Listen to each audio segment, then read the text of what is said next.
तो सत श्री अकाल नमस्कार आदाब वरजे बाबा फरीद दी नगरी तो मैं तुहाडा दोस्त ते होस्ट सुरिंदर मचाकी लैके हाजिर हाँ सुरिंदर मचाकी लाइव। दोस्तों जिस करोना काल दे विच असी रह रहे हैं ते अज असी देखते हैं कि करोना लॉकडाउन सोशल डिस्टेंस वर्गे कई शब्द जिहड़े भारी भरकम जिहड़े कदे असी साडे चेते भी नहीं सी अज साडी रोज़मर्रा जिंदगी का एक हिस्सा बन गए ने। इन्हां विचों एक नवा शब्द प्रधानमंत्री नरेंद्र मोदी होरां ने 2 दिन पहला अपने जदों कौम नूं संबोधन कर रहे सी मुल्क नूं संबोधन कर रहे सी तां उह संबोधन दरम्यान उन्हां ने शब्द वरतिया आत्म भारत स्वै निर्भर भारत। और जिहड़ा स्वै निर्भर जां आत्म निर्भर भारत है ये शब्द अज कल जिहड़ी पोलीटिकल वकैबरी है उहदे नाल लोकां दे बोल चाल दी भाशा का एक बड़ा वड्डा एक चर्चित शब्द बन गया। बहुत सारे लोग इहनूं जिग्यासा वस लैंदे ने ते कुछ लोग इहनूं एज ए व्यंग के रूप विच लैंदे ने क्योंकि आत्म निर्भर होना बहुत वधिया गल आ व्यक्तिगत तौर पर भी उत्ते ते समूहक तौर के उत्ते भी। जदों कोई कौम आत्म निर्भर हो जाती है और बेगानी डंगोरी छड्ड के अपने बाहूबल ते विचरदी है तो यकीनन विश्व भर दे विच उहदा सिर उच्चा हुंदा और विश्व भर दे विच उहदी जिहड़ी स्वीकृति मानता मान मत्ते ढंग नाल मिलदी है। हाँ जिथों तक प्रधानमंत्री होरां दा ये कथन है कि सानू आत्मनिर्भर भारत बनाने वाल मुड़ना पवेगा। मैं इनू कई एंगलों तो कई जिहड़े कोणों तो वाचन की कोशिश करता हाँ क्योंकि ये जिहड़ा आत्म भारत निर्भर शब्द है ये कोई पहली बार नहीं वरतों की गई। ये शब्द की वार वार वरतों उदों तो ही होंदी आई है जदों तो मुल्क आज़ाद होया और आज़ाद भारत दे विच पहली बार जिहड़ी हैगी राज भाग की डोर पंडित जवाहर लाल नेहरू होरां ने संभाली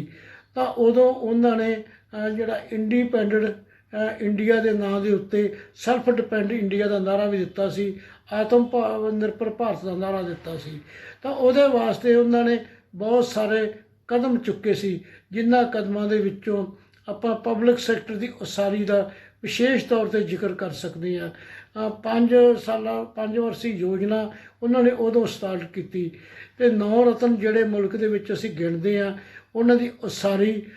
उस वेले दे राजकाल दे विच होई। भाखड़ा डैम की गल भी असीं उन्हां दे राजकाल दे विच ही गिण सकते हाँ। लगातार जदों असीं सफ़र तय किया आज़ादी तो बाद तो बहुत कुछ इहो जिहा साडे इतिहास के पन्नियां ते दर्ज है कि जिन्हें मुल्क दे विच जे गोरे अंग्रेज कढ़े सी गोरे अंग्रेज़ों तो असीं सत्ता लई सी ते काले अंग्रेज़ों के रूप दे विच सत्ता दे उत्ते मुड़ काबज हो गए। बहुत सारा कुछ अधूरा रह गया जिहड़ा साडे वडेरियां ने सुपनिਆਂ 'ਚ चितविया सी। गल लंबी हुंदी होण नालों गल नूं संखेप 'ਚ आपां उस विषय ते केंद्रित करिए तो ये एक सफ़र चलिया। फिर एक दौर आया 1990 के नेड़ तेड़ जदों सांझी सरकार वेले मुल्क का अर्थचारा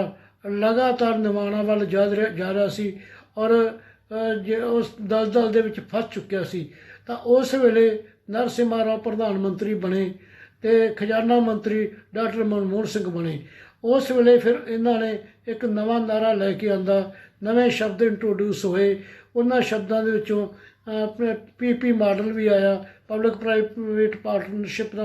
नारा आया उहदे विचों ही फिर आउटसोर्सिंग निकली उहदे विचों ही फिर प्राइवेट पार्टनरशिप के नाल नाल पब्लिक सैक्टर के मतवाजी निजी सैक्टर नूं उसारन प्रफुल्लित करन दीआं नीतियां लागू होईयां। असल दे विच ये जिहड़ियां नीतियां लागू कीतियां गईयां ये आत्म निर्भर भारत नूं सिरजण वास्ते कीतियां सी। हकीकतां की ने हकीकत के रूप दे विच ये मॉडल स्थापित होया तो इन्हें भारत नूं आत्म निर्भर बनाउण दे विच की भूमिका अदा की ये बड़ा ही जिहड़ा हैगा चर्चा का मुद्दा है और चर्चा नालों सोचण का मुद्दा मैनूं वध लगदा क्योंकि असीं जिस आर्थिक दिखांत दे विचों गुजर रहे हैं ਜੋ ਸਾਡੀ ਅੱਜ ਵਰਕਿੰਗ ਕਲਾਸ ਦੀ ਮਿਹਨਤਕਸ਼ ਲੋਕਾਂ ਦੀ ਹਾਲਤ 'ਚ ਨਿਘਾਰ ਆਇਆ, ਮੈਂ ਸਮਝਦਾ ਕਿ ਜੋ 1990 ਤੋਂ ਬਾਅਦ ਜੋ ਪਰਿਵਰਤਨ ਹੋਇਆ ਸੀ, ਉਹ ਪਰਿਵਰਤਨ ਨੇ ਦਾ ਕਾਰਨ ਇੱਕ ਇਹ ਵੀ ਹੈਗਾ। ਉਸ ਤੋਂ ਬਾਅਦ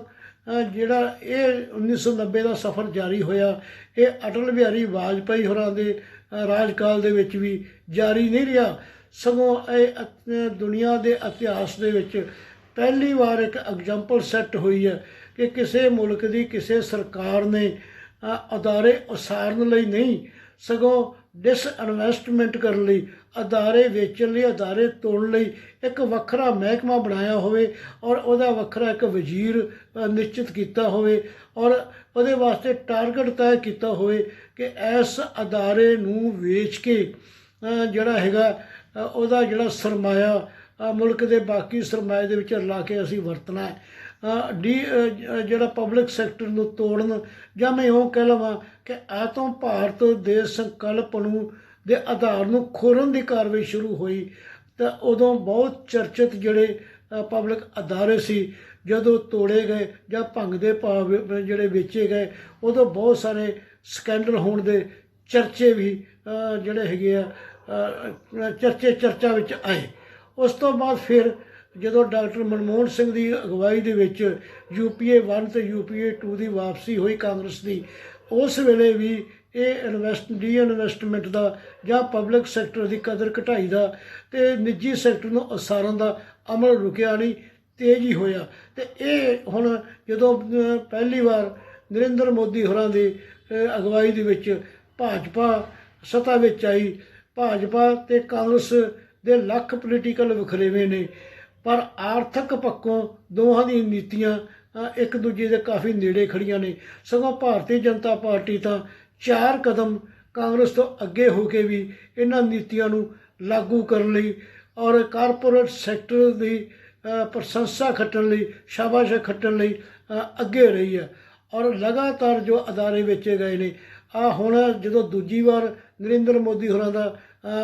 ਵਾਪਸੀ ਹੋਈ ਤਾਂ ਹੁਣ ਚਰਚਾ ਇਹ ਵੀ ਏਅਰ ਇੰਡੀਆ, ਹੋਰ 5 ਜਿਹੜੇ ਅਦਾਰੇ ਆ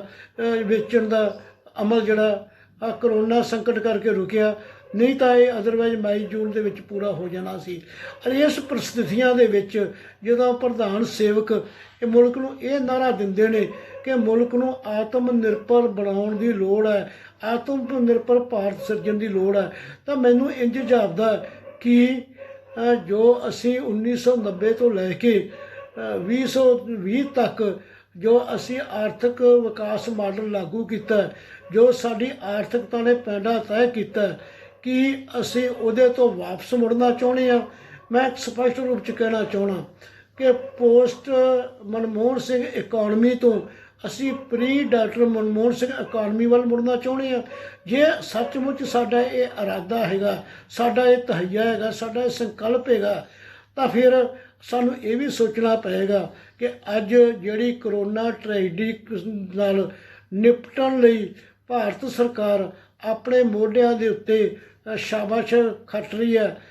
ਸਿਰ ਮਾਣ ਨਾਲ ਉੱਚਾ ਕਰਕੇ ਵਿਸ਼ਵ 'ਚ ਬੁਲੰਦ ਦਾਅਵੇ ਕਰ ਰਹੀ ਹੈ ਕਿ ਭਾਰਤ ਨੇ ਬੜੀ ਕਾਮਯਾਬੀ ਨਾਲ ਕਰੋਨਾ ਟ੍ਰੈਜਡੀ ਨੂੰ ਨਜਿੱਠਿਆ ਔਰ ਵੱਡੇ ਨੁਕਸਾਨ ਹੋਣ ਤੋਂ ਬਚਾ ਲਿਆ। ਤਾਂ ਇਹਦੇ ਨੁਕਸਾਨ ਵੱਡੇ 'ਚ ਬਚਾਉਣ ਵਾਸਤੇ ਜਿਹੜੇ ਸਿਪਾਹ ਸਲਾਰ ਨੇ ਜਾਂ ਫਰੰਟ ਫੁੱਟ 'ਤੇ ਲੜਨ ਵਾਲੇ ਨੇ, ਉਹ ਕੌਣ ਨੇ?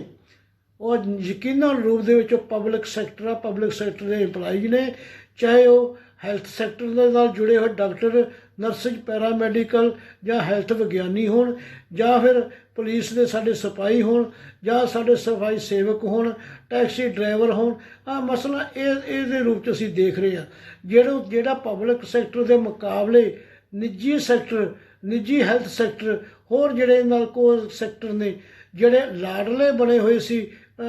ਸਾਡੇ ਮੁਲਕ ਦੀ ਪੋਲੀਟੀਸ਼ਨਾਂ ਦੇ, ਸਾਡੇ ਮੁਲਕ ਦੇ ਕਾਰਪੋਰੇਟਰਾਂ ਦੇ, ਸਾਡੇ ਮੁਲਕ ਦੀ ਬਿਊਰੋਕਰੇਸੀ ਦੇ, ਅੱਜ ਇਸ ਕਰੋਨਾ ਟ੍ਰੈਜਡੀ ਦੇ ਵਿੱਚ ਉਹ ਕਿੱਥੇ ਖੜ੍ਹੇ ਨੇ?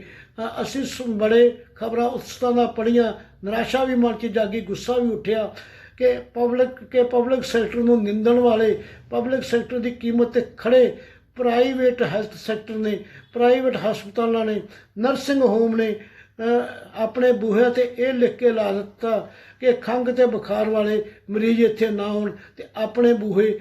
ਜਿਹੜਾ ਹੈਗਾ ਇੱਕ ਮੈਡੀਕਲ ਪ੍ਰੋਫੈਸ਼ਨ, ਮੈਡੀਕਲ ਜਿਹੜੀ ਡਾਕਟਰੀ ਸੇਵਾ ਉਹਦੇ ਐਥਿਕਸ ਨੂੰ ਭੁੱਲ ਕੇ ਇਹ ਲਿਖ ਕੇ ਇਹਨਾਂ ਦੇ ਦਰ ਮਰੀਜ਼ਾਂ ਵਾਸਤੇ ਭੇਜ ਦਿੱਤੇ। ਸਰਕਾਰ ਨੇ ਬੜੇ ਬੁਲੰਦ ਦਾਅਵੇ ਕੀਤੇ, ਚੇਤਾਵਨੀਆਂ ਵੀ ਦਿੱਤੀਆਂ, ਡਰਾਉਣੀਆਂ ਵੀ ਦਿੱਤੀਆਂ ਕਿ ਅਸੀਂ ਜਿੰਨਾ ਹਸਪਤਾਲਾਂ ਨੇ